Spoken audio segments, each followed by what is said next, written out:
وقف کی حکمرانی کو مضبوط بنانا، سخت ترامیم کی ضرورت۔ وقف ایک اسلامی امانت ہے جس میں کوئی شخص اپنی منقولہ یا غیر منقولہ جائیداد کو مذہبی، فلاحی یا سماجی بہبود کے مقاصد کے لیے وقف کر دیتا ہے۔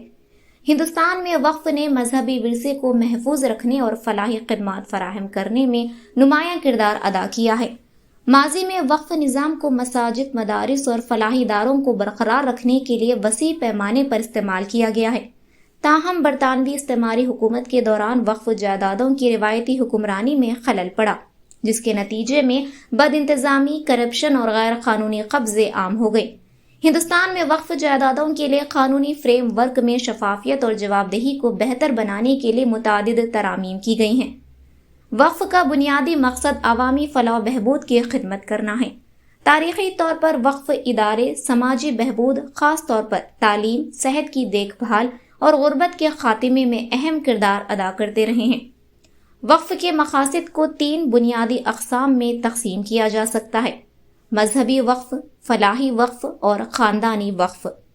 یہ امر نہایت اہم ہے کیونکہ ماضی میں یہ دیکھا گیا ہے کہ بعض اوقات سرکاری زمین کو جعلی دعووں کی بنیاد پر وقف جائیداد کے طور پر غلط طریقے سے درج کیا گیا۔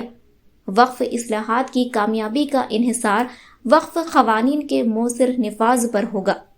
ایک متوازن طریقہ یہ ہوگا کہ ایک ایسا تصدیقی نظام متعارف کرایا جائے جو وقف کو محض استعمال کی بنیاد پر مسترد نہ کرے، بلکہ مستند وقف جائیدادوں کا تحفظ کرے اور جعلی دعووں کی روک تھام کرے۔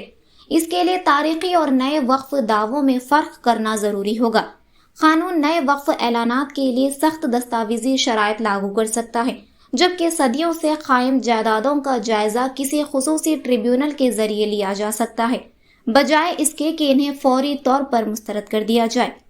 ترامیم میں یہ شرط شامل ہونی چاہیے کہ محض دستاویزات کی کمی کی بنیاد پر مستند وقف جائیدادوں کو ان کے درجے سے محروم نہ کیا جائے، خاص طور پر جب تاریخی اور اجتماعی شواہد ان کی صداقت کی تصدیق کرتے ہوں۔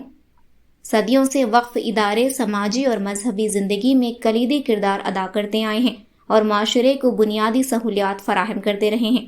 سخت قانونی تحفظات، بیرونی نگرانی اور ڈیجیٹل شفافیت کے ذریعے اصلاحات لا کر بدعنوانی پر قابو پایا جا سکتا ہے اور ایک نئے دور کی ذمہ دار وقف حکمرانی کو یقینی بنایا جا سکتا ہے۔ وقف سے متعلق بعض مستقل چیلنجز میں تجاوزات اور غیر قانونی فروخت شامل ہیں، کیونکہ قانونی تحفظات کے باوجود ہزاروں وقف جائیدادوں پر غیر قانونی قبضے یا فروخت ہو چکی ہیں۔ ان جائیدادوں کو واپس حاصل کرنے کے لیے نئے ترامیم کو سختی سے نافذ کرنا ضروری ہے۔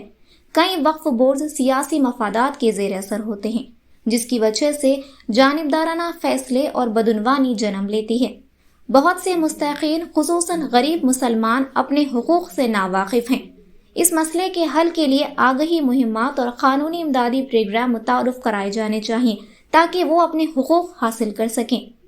اگرچہ جعلی دعووں کے خدشات موجود ہیں، لیکن یہ تسلیم کرنا بھی ضروری ہے کہ کئی وقف جائیدادیں، خاص طور پر مساجد، قبرستان اور مزارات، صدیوں سے موجود ہیں، مگر ان کے پاس باضابطہ دستاویزات نہیں ہیں۔ تاریخی وجوہات کی بنا پر ان میں سے کئی جائیدادیں زبانی اعلانات یا اجتماعی استعمال کے ذریعے وقف کی گئیں، اور ہر معاملے میں ملکیتی دستاویزات کی لازمی شرط مذہبی اداروں کو ان کے وقف درجے سے محروم کر سکتی ہے۔